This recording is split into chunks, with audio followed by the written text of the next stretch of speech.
सरकारी हमारी central government की तरफ से एक प्रोग्राम भी शुरू हुआ है कि जिसमें हम इस तरह की इंफॉर्मेशन भी दें, साथ में कौन कौन सी एंटीबायोटिक का रेजिस्टेंस डेवलप हो रहा है, कौन से क्षेत्र में हो रहा है, तो उनको भी हम निगरानी में रख रहे हैं। और अगर वो रेजिस्टेंस होता है तो हम दूसरी दवाओं का इस्तेमाल शुरू करते हैं। लेकिन ये एक व्यापक रूप से अच्छे से एक प्रोग्राम चले, उसकी जरूरत है।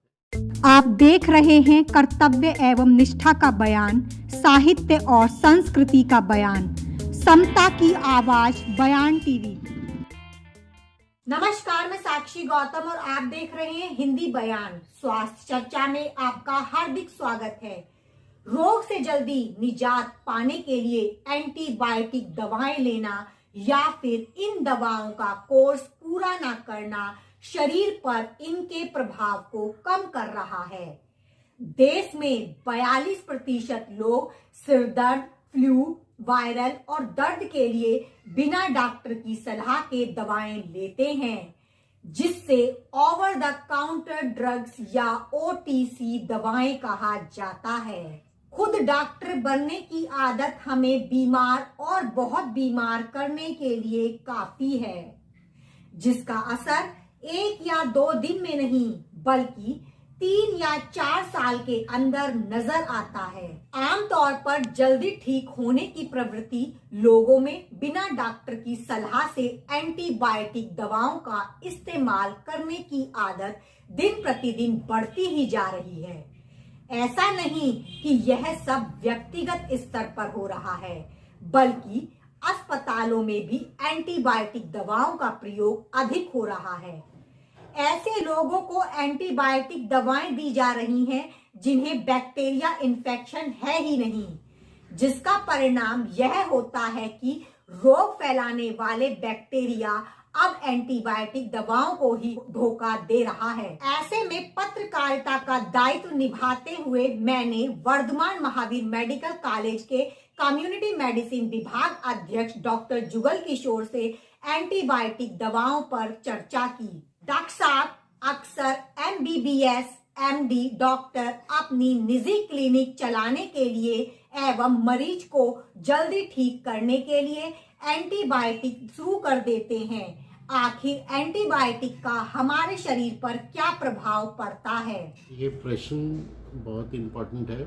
ऐसा कहना कि एंटीबायोटिक दवाएं सिर्फ MBBS, MD जो डॉक्टर हैं वही देते हैं, या फिर सरकारी कम देते हैं या प्राइवेट ज़्यादा देते हैं, उससे ज़्यादा महत्वपूर्ण बातें ये हैं कि एंटीबायोटिक आज पिछले 100 साल से, जब से इनका इन्वेंशन हुआ है, तब से बहुत तरह की एंटीबायोटिक आ गई है। एंटीबायोटिक वो होती हैं, या एंटी माइक्रोबियल जो एजेंट है वो हैं जो हमारे बैक्टीरिया और फंगल इन्फेक्शन जो है उनको ख़त्म करने के लिए, उनको मारने के लिए जो एजेंट यूज किए जाते हैं केमिकल फॉर्म के अंदर, वो हमारी एंटीबायोटिक्स है।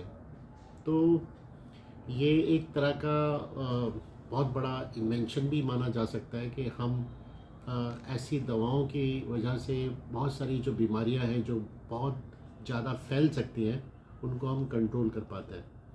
अच्छी बात यह है कि इससे बड़े बड़े जो हमारी बीमारियां हैं वो ख़त्म हुई, जैसे टीबी की बीमारी अगर हम कहें, या डायरियल के इन्फेक्शन है, या नमूनिया है, ये इनकी जो मृत्यु दर है बहुत कम हुई है पहले से, और उसमें एंटीबायोटिक का बड़ा रोल है।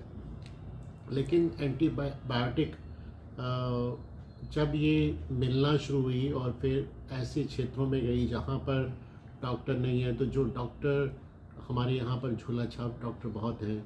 हमारे यहाँ पर ऐसे डॉक्टर हैं जिनको इन दवाओं के बारे में नहीं पता, लेकिन सिर्फ उन्होंने सीख लिया या सुना है। एक और रीज़न है कि हमारे ओवर द काउंटर किसी भी दुकान पे आप जाइए तो आपको एंटीबायोटिक दवाएं मिल जाती हैं। जो फार्मेसी है वहाँ पर बिना प्रिस्क्रिप्शन के भी दवाइयाँ मिलती हैं। वो भी एक रीज़न होता है कि अगर आपको एक बार पता है कि मुझे इस दवा से या इस एंटीबायोटिक से फ़ायदा हुआ, तो नेक्स्ट टाइम आप खुद जाके ले लेते हैं। तो वो भी रीज़न रहा है कि जिससे एंटीबायोटिक का जो खपत है वो बहुत ज़्यादा हो गई। और यही एक हम ये कह सकते हैं रीज़न है जो एंटी माइक्रोबियल रेजिस्टेंस आया। ये रेजिस्टेंस को हम ऐसे मान सकते हैं कि आपने कोई एंटीबायोटिक दी लेकिन वो काम ही नहीं कर रही है, वो इस तरह की एक फेक ड्रग या एक स्पूरियस ड्रग की तरह हो गई कि हम दवा तो दे रहे हैं लेकिन वो काम ही नहीं कर रही है। हम ये मान के चल रहे हैं कि ये दवा अच्छी होगी या ठीक होगी या हमारे शरीर पे असर करेगी। दवा जो हम जिस माइक्रोबियल एजेंट के अगेंस्ट में हम दे रहे हैं उस पे असर होगा, लेकिन नहीं हो रहा है। तो उसका ये रीज़न है कि जब हम दवा को यूज़ करते हैं तो जो बैक्टीरिया है या फंगस है वो भी अपने आप को सरवाइव करने के लिए वो अपने अंदर चेंज लाता है।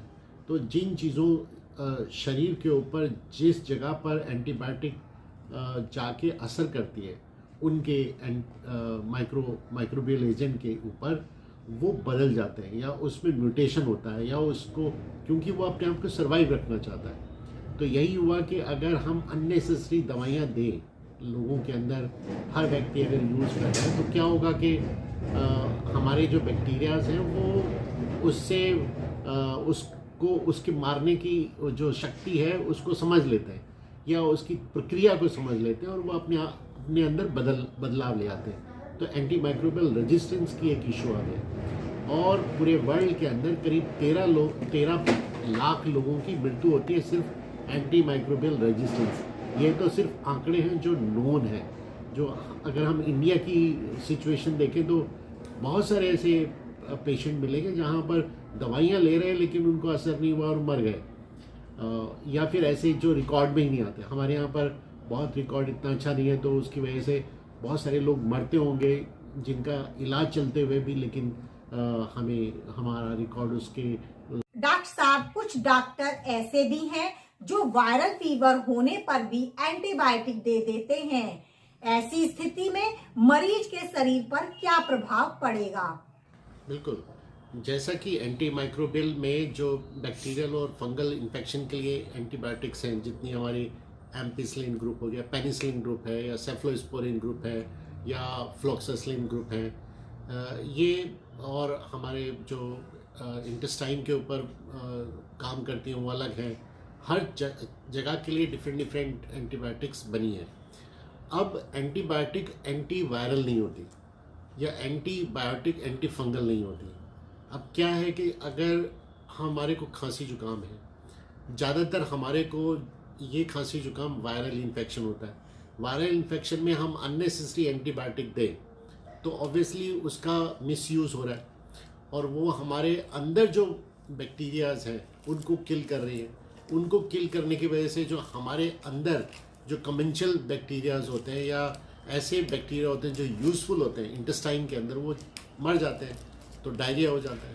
तो बहुत सारी ऐसी एंटीबायोटिक अननेसेसरी लें तो उनका साइड इफ़ेक्ट भी होता है, हमारे शरीर पे भी असर पड़ता है। और ये कहना चाहिए कि कोई भी केमिकल हमारे शरीर के अंदर जाता है तो हमारे और जो लीवर है या किडनी है या फिर दिल है या फिर और दूसरी जगह पर उसका असर पड़ता है। जैसे कि आपने देखा होगा कि हम गैस्ट्राइटिस के लिए एक दवा दे देते हैं। बहुत सारी दवाएं अगर हम एक साथ दे रहे हैं तो हम एक गैस्ट्राइटिस के लिए दवा भी देते हैं कि जो उसका इफ़ेक्ट होगा उसको कम करने के लिए या जो उसका साइड इफ़ेक्ट होगा उसको कम करने के लिए। तो कहना चाहिए हर एंटीबायोटिक या हर दवा का एक हमारे शरीर पे असर पड़ता है, तो हमें सिर्फ रैशनल यूज़ करना चाहिए या जब ज़रूरत पड़े तभी हमें यूज़ करना चाहिए। डॉक्टर साहब, एंटीबायोटिक देने के बाद रोगी के अंदर कौन कौन सी बीमारी डेवलप हो जाती है? बीमारी ज़्यादातर तो एक्चुअली उसके साइड इफ़ेक्ट ही होता है। वो साइड इफ़ेक्ट आपको बुखार भी हो सकता है या आपको ये कहना चाहिए दस्त लग गए, एलर्जी हो गई और खांसी बढ़ गई आपकी, या ब्लड प्रेशर नीचे चला गया तो उससे इफ़ेक्ट आए, या शुगर का डिसबैलेंस हुआ, या फिर आपके इम्यून सिस्टम के ऊपर कोई असर पड़ा। ये कई तरह के असर हैं उसके, तो वो हमारे शरीर पे असर डालती हैं। तो इसलिए अननेसेसरी दवाइयाँ नहीं खानी चाहिए। अगर आपको डॉक्टर एक्चुअली जब वो आपका हिस्ट्री लेता है, वो हिस्ट्री लेने के बाद में पता चलता है कि ये बैक्टीरियल हो सकती है, वायरल हो सकती है, एंटीबायोटिक की ज़रूरत है नहीं है। कुछ ऐसे हैं जो अपने आप ही ठीक हो जाते हैं, तो उसको दवा दे मिलती है। आप अपने आप ही दवा खाना शुरू कर दें, एक वो तो गलत है। दूसरा है, हमारे देश में एक और इशू है कि हर डॉक्टर जो इन्वेस्टिगेशन कराते हैं, हर चीज़ का इन्वेस्टिगेशन नहीं है कि जैसे आपका किस तरह के वायरसेस हैं तो उसका हम पता लगा लें, या एंटीबायोटिक देने से पहले उसका पता लगा लें, तो वो हमारे पास में टेस्ट नहीं है, या कहना चाहिए हर जगह लेबॉर्ट्री अवेलेबल नहीं है, या कल्चर होने की फैसिलिटी नहीं है। अगर हम कल्चर देते हैं तो उसके 3 दिन बाद में रिपोर्ट मिलेगी या 5 दिन बाद में मिलेगी, और तब तक वो पेशेंट चाहता है कि नहीं मुझे आराम मिल जाना चाहिए उससे पहले, तो रिपोर्ट आने से पहले हम एंटीबायोटिक शुरू कर देते हैं। तो वो एक रीज़न है ये सारे कि हमारी बहुत सारी कमियों की वजह से हम एंटीबायोटिक ज़्यादा यूज़ कर रहे हैं। दूसरा रेजिस्टेंस जो हो रहा है वो एक और प्रॉब्लम है कि हमारे को इन्फेक्शन ना हो, तो हमारा प्रोडक्शन अच्छा हो जाए। जैसे हम खेती में करते हैं कि हम पोटाश डाल देते हैं या फिर इंसेक्टिसाइड डाल देते हैं कि भाई हमारी फसल अच्छी रहे, उसी तरह से एनिमल के अंदर भी कर रहे हैं लोग कि जैसे उसमें इन्फेक्शन ना हो या बीमार ना पड़े, तो हम उसको एंटीबायोटिक खिलाते रहते हैं जिससे कि उसका प्रोडक्शन अच्छा रहे, उसका मांस है या मच्छी है जो भी है उसको हम यूज़ कर रहे हैं तो वो ठीक ठाक रहे। तो ये प्रोडक्शन या कहना चाहिए कमर्शियल गेन के लिए भी लोग एंटीबायोटिक करते हैं। अब वो पूरे उसमें इन्वायरमेंट में एंटीबायोटिक फैल रही है, वो हर जगह किसी न किसी चीज़ पे असर डाल रही है। तो एक ऐसा माहौल बन गया है इन्वायरमेंट में ह्यूमन बीइंग को लेकर भी कि जहाँ पर एंटीबायोटिक चारों तरफ फैली हुई है।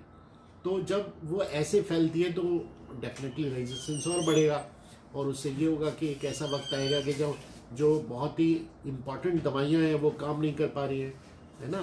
फिर हमारे को नई दवाइयाँ चाहिए, और नई दवाएं भी बनाने के लिए बहुत पैसा लगता है, बहुत टाइम लगता है उनके लिए। तो ये एक बहुत कॉम्प्लिकेट सिचुएशन होती जा रही है जिसको हमें मैनेज करने की ज़रूरत है, और हर व्यक्ति को ये पता होना चाहिए कि अननेसेसरी एंटीबायोटिक नहीं लेना है। डॉक्टर्स को भी बताने की ज़रूरत है कि हम अननेसेसरी एंटीबायोटिक ना दें। डॉक्टर साहब, कम्युनिटी मेडिसिन डिपार्टमेंट में क्या एंटीबायोटिक पर कोई रिसर्च हुआ है? बिल्कुल, एंटीबायोटिक के ऊपर कंटिन्यूसली रिसर्च चल रहा है, और अब तो ये सरकारी हमारी सेंट्रल गवर्नमेंट की तरफ से एक प्रोग्राम भी शुरू हुआ है कि जिसमें हम इस तरह की इंफॉर्मेशन भी दें, साथ में कौन कौन सी एंटीबायोटिक का रेजिस्टेंस डेवलप हो रहा है, कौन से क्षेत्र में हो रहा है, तो उनको भी हम निगरानी में रख रहे हैं। और अगर वो रेजिस्टेंस होता है तो हम दूसरी दवाओं का इस्तेमाल शुरू करते हैं। लेकिन यस, एक व्यापक रूप से अच्छे से एक प्रोग्राम चले उसकी ज़रूरत है, क्योंकि हर डॉक्टर को पता हो, हर हेल्थ वर्कर को पता हो, हर सिस्टम के डॉक्टर को भी पता होना चाहिए। किस तरह का प्रोग्राम चले सर?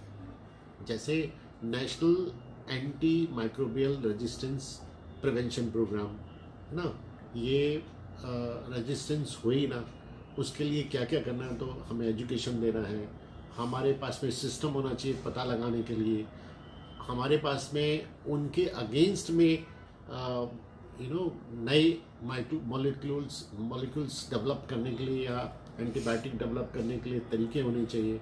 तो रिसर्च लैब हो, साथ में रिसर्च का एक कंटिन्यूसली उसको बोलते हैं सर्वेलेंस प्रोग्राम, कि हम सर्वेलेंस करते रहें कि कौन कौन सी एंटीबायोटिक में कहाँ क्या क्या प्रॉब्लम हो रही है। तो ये शुरू हुआ है, लेकिन मुझे लगता है उसमें अभी टाइम लगेगा, तो ये अच्छे से हो पाएगा। ओके।